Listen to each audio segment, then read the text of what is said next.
Mindful Coach podcast. So welcome to this edition of the Mindful Coach podcast. I'm your host, Brett Hill, founder of the Mindful Coach Association. I'm really excited today to talk with Janet Livingston, who I became aware of her work in executive leadership and development, and now her work is informed by working with psychedelics as well. And I thought, wow, this is going to be a really interesting conversation. So welcome to the show, Janet.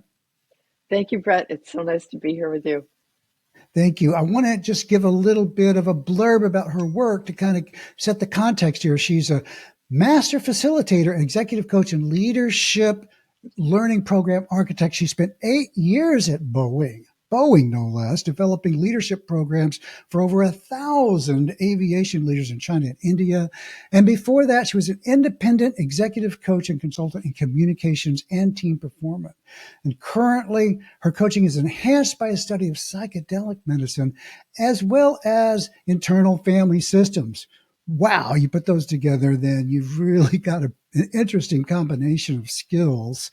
And so these are what she calls two powerful avenues for healing and improving mental health.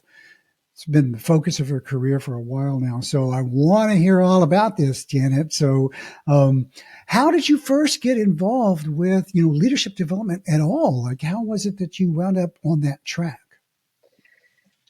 Well, I began as a program manager and for a big NGO, and the NGO had offices worldwide. And at a certain point, they understood that those offices needed to become much more sort of self-standing, independent, and make themselves sustainable. And in order to do that, they needed to go through a strategic planning process. And since I wrote the grant that covered that process for them, I got to deliver or go over and facilitate in Kenya and Zambia and some other places that process of them doing strategic planning. So I was in a room for 2 days with the, leaders from a local health office that were rolling out. They were rolling out like major HIV programs, HIV prevention and child health programs. And that experience led me to facilitate more, which morphed into me becoming basically a trainer. Mm-hmm. And then it's kind of a longer road. Then separately, I understood that when I would, have conversations with some of my friends over coffee, that they were somehow experiencing me as therapeutic, because they would send me texts after I got home like, God, I feel so much better. So much better. You helped me so much. And I was like, what are you talking about? All I could just drink a cappuccino. And it hit me.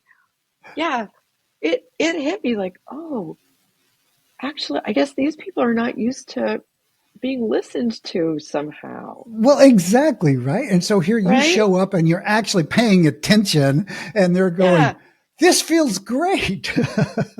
Exactly, right? And add to that, so I'm big into intercultural competence. And so I lived in Central Europe for 16 years.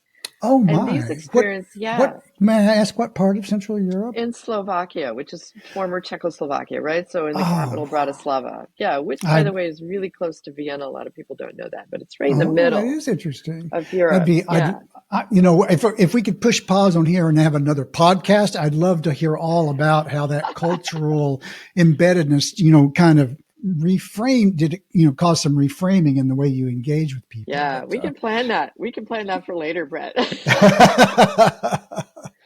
Okay, so continue, please. Yeah, so what I wanted to say around that, the reason I'm talking about Slovakia is that Slovakia is the sort of culture where people communicate. They're used to communicating in a certain way verbally on an everyday basis. So they often speak to each other at the same time. They interrupt each other a lot. They're very much about advising, telling. There's quite a lot of judgment.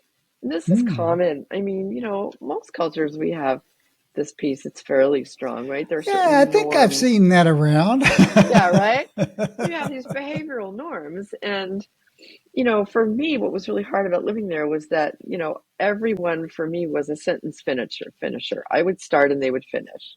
Mm. And that was difficult. And so I guess for my girlfriends to be able to talk to me and not have me interrupt them and not tell them, "What are you, crazy? You can't do that." Like for them, that was, I guess, liberating. I So then I was see. getting these reactions to people and I realized, oh, maybe I should do something with this. So then I went and I got certified as a coach. Nice. That's the Any story. So particular modality? Do you mind me asking if there's a? yeah, ICF accredited program in Prague. So we had a really robust overview over 10 months of all the coaching techniques, including Cool. Gestalt and co-active coaching. And yeah, it was great. And so I came out of that as a certified coach, and I have an ACC credential under ICF. And yeah, so all of these pieces of my career have been put together because they're all kind of overlapping. Hmm. So when I became a coach, I felt more empowered to help leaders and managers, right? Because of my background in running retreats, facilitating discussions, and so forth. So now I felt like I was more in a position to help leaders and managers handle their everyday workplace issues, what they were struggling with, managing their people, right? Because coaching is also about emotions and emotional Yes. intelligence. Yeah, so it all kind of fit together.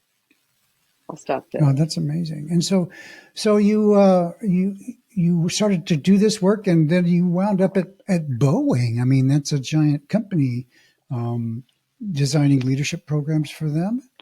Yep, I ended up at Boeing. So in 2015, I moved from Slovakia back to the US, to Seattle, where I am based. And through networking and so forth, landed in a beautiful sweet spot at Boeing under marketing and sales, Mm. where they had a team called the Global Strategic Initiatives Team. And that team was dedicated to providing leadership development programming and technical training programming to customers. So Mm. that means airlines and Yeah. other government partners like regulators in China. Our team was exclusively focused on China for a few years. And then Hmm. when COVID came, we expanded to interact with the Indian aviation audience and also some countries in Southeast Asia. And so, what was your role in all of that? I wore a few hats. So I began purely as a facilitator. And before COVID, we would receive groups in person from China for a week or two, sometimes even 3 weeks. And I would facilitate those programs, basically almost every day for 10 hours a day, helping And the so, this program is flow. this is technical training of Well, I was specialized in leadership development training because I'm not a technical person, oh, but as part of our leadership programming, we would have Boeing subject matter experts who would come in and talk about, sure. revenue generation, revenue management for airlines, or Hmm. fleet management, or So this is other aviation Boeing topics. doing leadership development for their partners and associates and government agencies that they connect with. Yeah, so the idea behind it was pretty simple. So when Boeing would have sales campaigns, the sales managers would go and, have their discussions and their ongoing interactions with the airlines.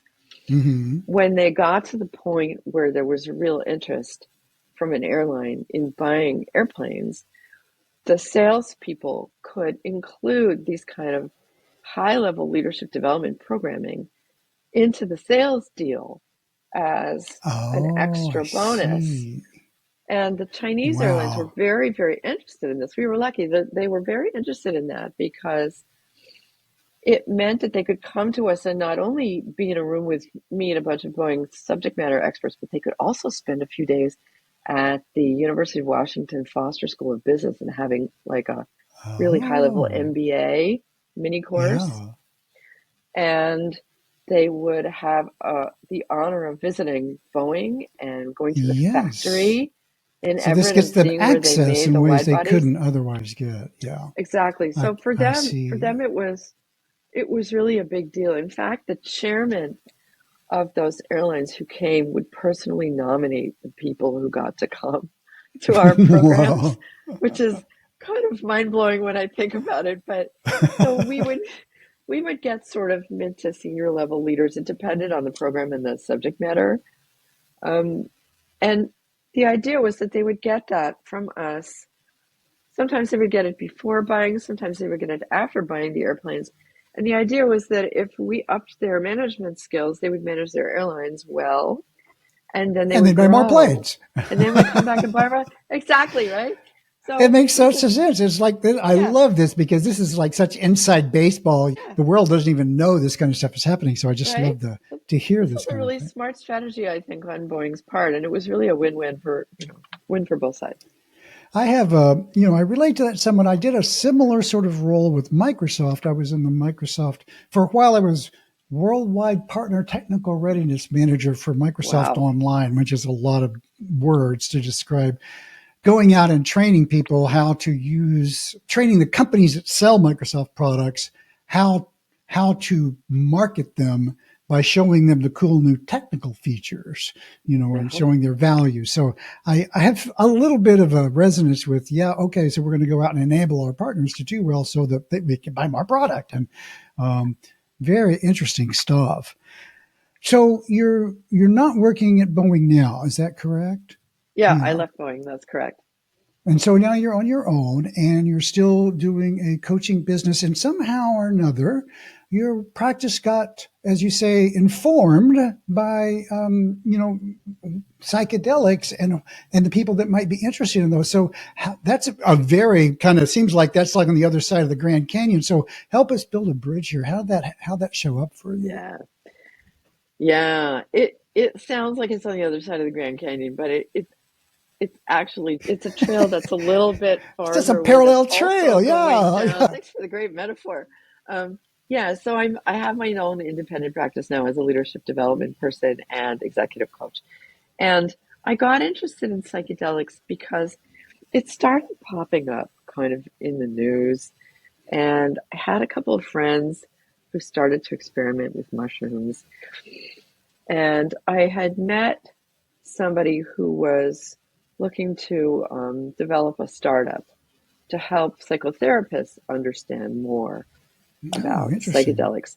So I really started to feel interested because the potential of psychedelics for healing as a kind of modality, like a parallel modality to psychotherapy, turns out to be really, really high. It's really Hmm. powerful. And since I come from a kind of therapeutic background, my father's a psychiatrist, psychotherapist. So I grew up with that mindset of wondering, why do people behave the way they do? What's behind it? And, Hmm. how can people feel better? And how can people change? These kinds of questions, even as a kid. So when psychedelics came up and I started reading a little bit about it, and I started to understand that there's a safe way to do psychedelics, Uh-huh. I thought, I want to know more about this. So I looked around for programs that would allow me to become educated, as well as opportunities, I will admit, to try taking psychedelics. Well, sure. And I found a program called the Vital program, which is under the organization called Psychedelics Today. It's a 12-month program, and I'm just at the end of it now. We're just finishing. I gave my final presentation just actually yesterday. And the program is It's yeah.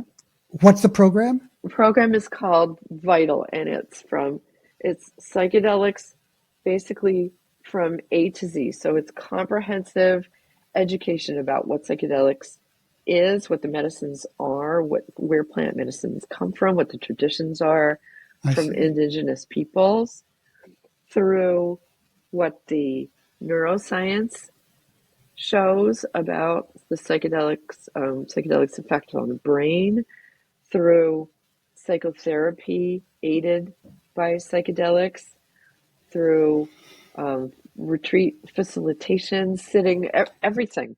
It's just huge amounts of knowledge. This is a year study. Most people who experiment with psychedelics do it recreationally, Yeah. right? That's been going on for decades, even centuries. Mm-hmm. But right now, what's being developed is a much more kind of integrated, safe, therapeutic approach to Mm-hmm. using psychedelics of all kinds for various mental health problems, which are very widespread: depression, anxiety, PTSD, even maybe OCD. There are all kinds of discoveries that are happening. So it's really Mm-hmm. exciting. It's Also, true. from a medical standpoint, it's really Yeah. exciting. Yeah. The research on this is coming out rapidly, and there does seem to be, from what I've read, because I love to read research because I'm a technical guy and I like the science behind this stuff. Um, it does seem to be pretty promising, and already there's some substantial evidence. And this is hard evidence from hospitals and psychiatric Yeah. field. Yeah. There's research happening in many countries across the globe. Very, really important research happening here, happening in the UK, in Australia, in Germany, in Israel, I believe, in many places. There are quite a lot of people around who've heard lots about psychedelics and who are curious and want to try, but they feel uncertain. They don't know how it's going to feel. They don't know if it's going to feel safe for them. They Sure. don't know what effect it's going to have on them. And so I really want to offer people like that an opportunity to go through a process with me that would also be guaranteed and informed by a psychotherapist that I would work with, right? Oh, I see. I don't pretend to be qualified as a medical person to deal with crises, but there's a kind of a way to vet people, right? Sure. To Right. have conversations with them up front about their history, their medical history, and Because not their everyone is a good candidate mental for health this. history. Right. Mm-hmm. Not everybody is a good candidate.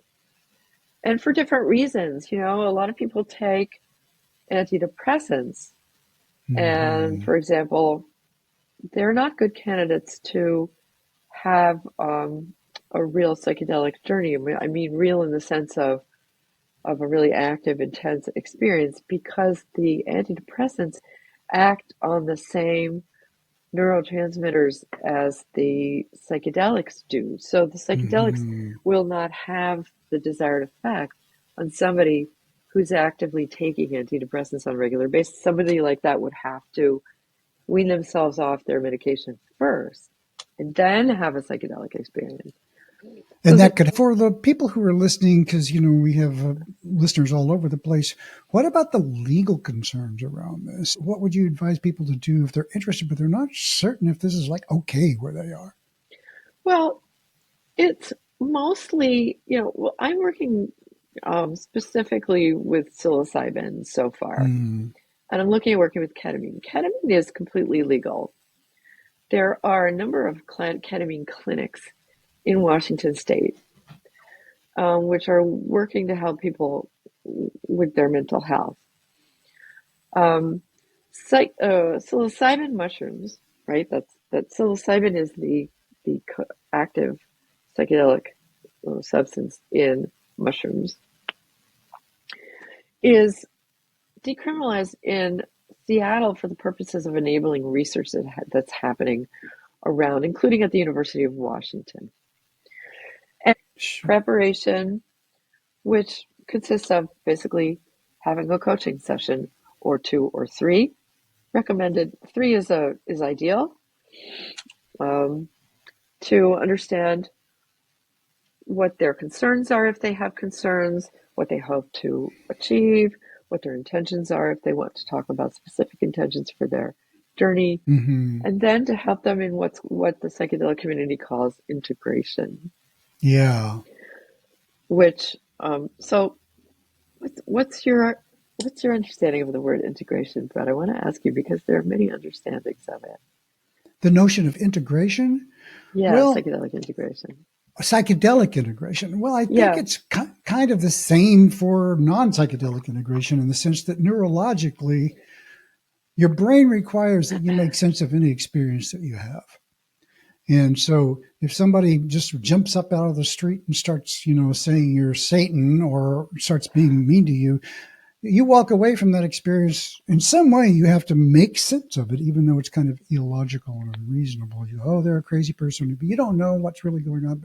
But your brain requires that you make sense so that you can have a coherent notion of your world.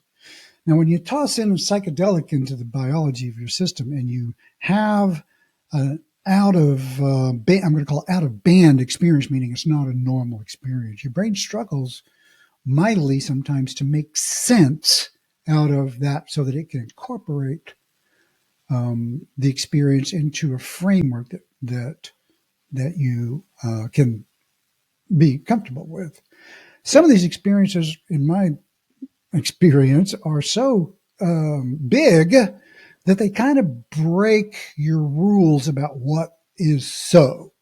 And they require a significant readjustment about your worldview and who you are in order to accommodate. So you get a little bit bigger in an ideal world. And in some cases, they can be fairly challenging to integrate, depending on how rigid you are and how big the experience is. So that's kind of my tabletop summary. Your tabletop summary is brilliant. Well, thank Thank you. you. Thank you very much. Yeah, the idea of integration it's complicated. And even if you ask a psychedelic expert, well, what really is integration?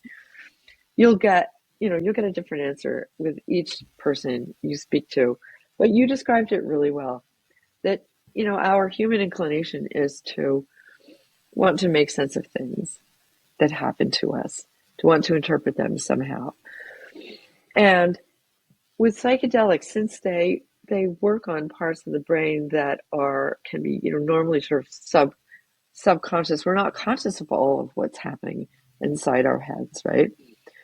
That makes it extra challenging. And so for me, given my study with the Vital program and my own experience journeying with psychedelics,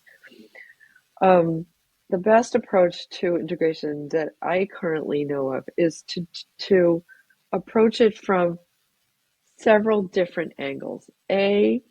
To do the sort of verbal narrative kind of coaching thing. So what did you see? And, does it remind you of something? And what can you describe the visuals you had? And do you assign any meaning to that? And, what part of you came up, if we're going to talk about IFS maybe in a moment. Right. But that's only a piece of it. Because Mm-hmm. so much of what happens to us during a psychedelic journey can be somatic, can be Exactly. body centered, right? So and so much visual and enhanced auditory, right, with music.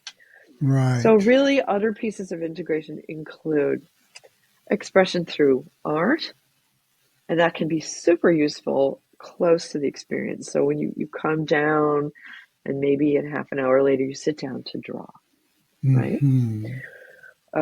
And the drawing can be, a lot of people come with, spontaneous, beautiful, very expressive things, right? Yeah.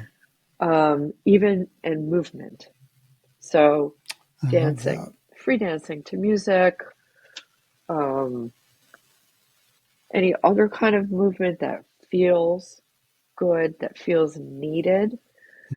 For me, it's very important to allow the person to really do what calls them, Yeah. do what they Exactly. feel is going to help them. And you can give them ideas if they feel stuck. You can say, well, hey, we can do this, and you can do it with them. There are all kinds of ways you can help somebody. And then as the days and weeks pass, it's great to have check-ins. It Yes. depends on how many the client is willing to have or would like, but Mm-hmm. to have, sessions to do more verbal more verbal stuff. And this is kind of where the application of the ISF modality of psychotherapy, the internal family systems therapy, can be really useful. Just needs. That sounds really powerful, particularly to facilitate. Sometimes I think of it just like energy that wants to move, and and that there's in my background's in Hakomi, and there's a thing they call organicity. That there's an intelligence in our system that knows what it needs if you just get out of the way and let it do what it wants to do. And so I love very much what you say about let happen what support spontaneous emergence is the way I think Ron Kurtz would have said it back in the day. Whatever wants to occur spontaneously, and just say yes to that. Yeah. Yes, spontaneous emergence. And so for me, this is what distinguishes psychedelic integration coaching from the classic kind of executive coaching that we learn. Executive coaching is it's more formulaic.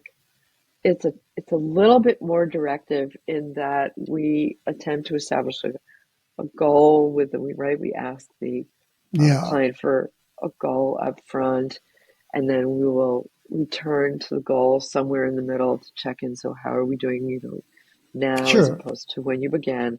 All this kind of stuff. Whereas from my study of psychedelics, let me qualify. From what I've done and studied, the spontaneous emergence approach for people who are doing psychedelic work is more effective, right? Because there's all manner of complicated and beautiful or disturbing things that come up from the subconscious, right? So we're dealing with experiences that are far more intense and it's very different. So the idea of holding space that we learn as executive coaches has to be greatly expanded and becomes really the key element. It becomes far more important than asking powerful questions, right? It's true. It's way second past pillar that. of coaching. Yeah. So if you take executive coaching or any kind of coaching, the two basic most important pillars are active listening, deep listening. As a coach, this is what we do, right? We listen deeply and we ask powerful questions.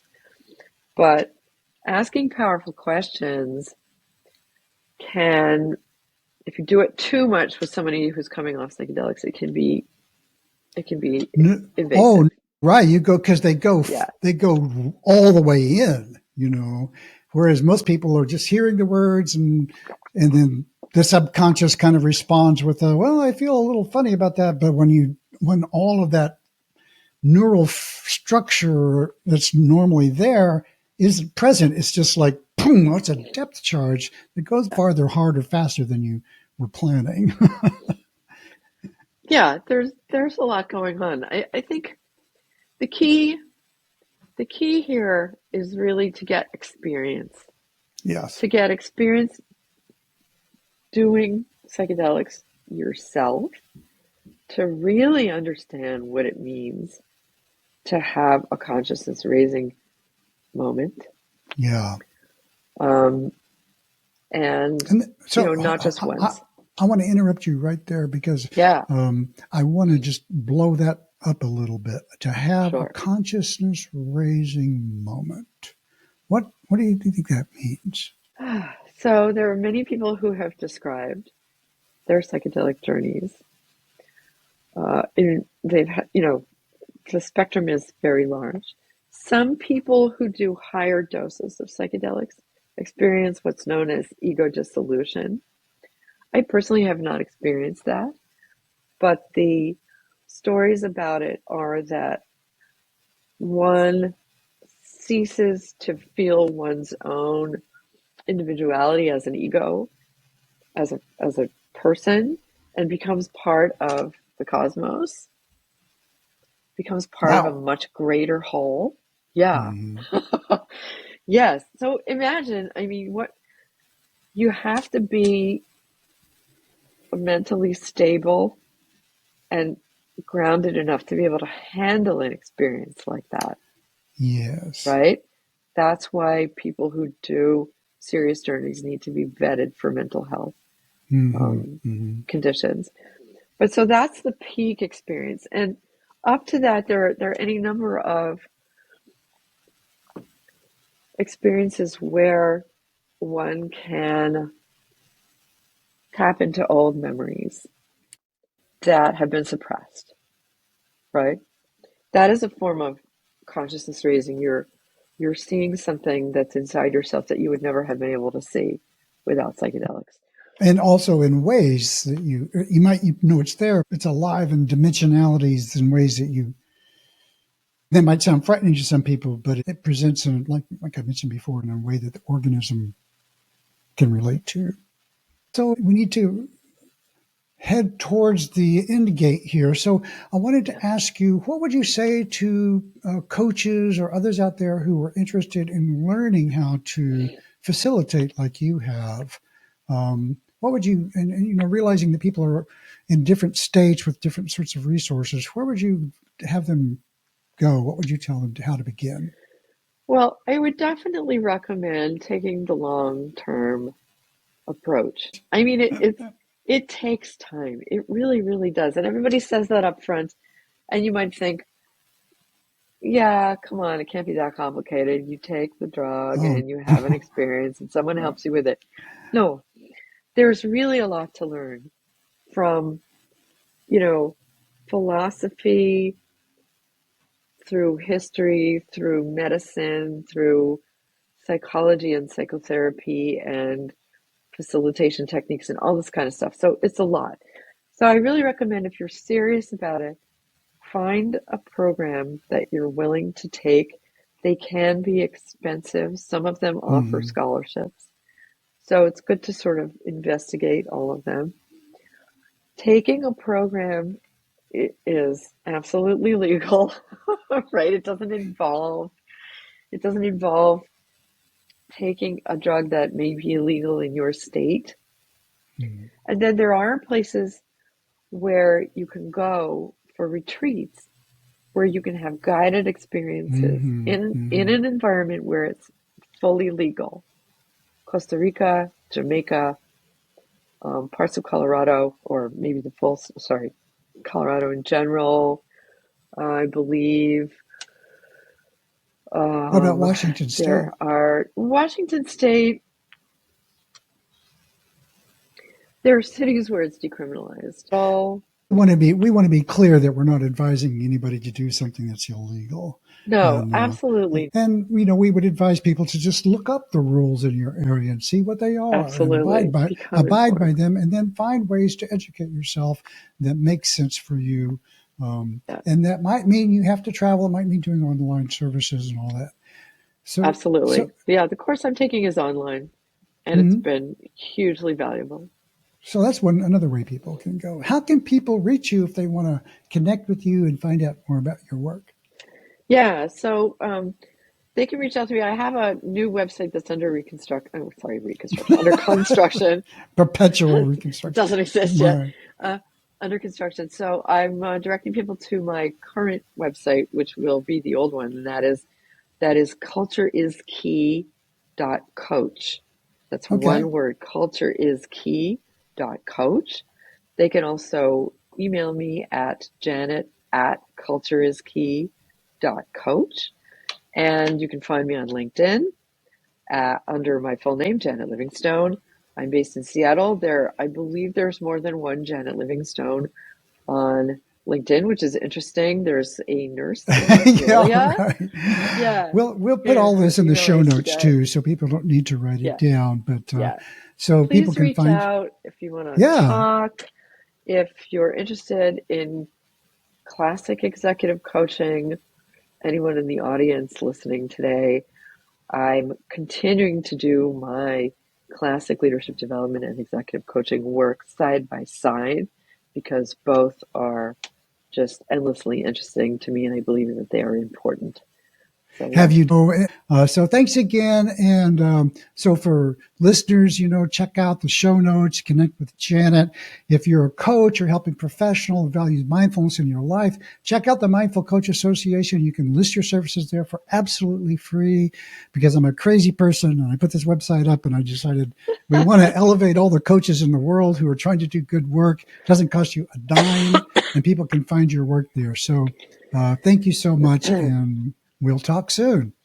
Brett, you're not a crazy person. You're a generous, good heart. Oh, thank you so Thank much. you so much for having me on. I really enjoyed it. Yeah. The Mindful Coach Podcast is a service of the Mindful Coach Association.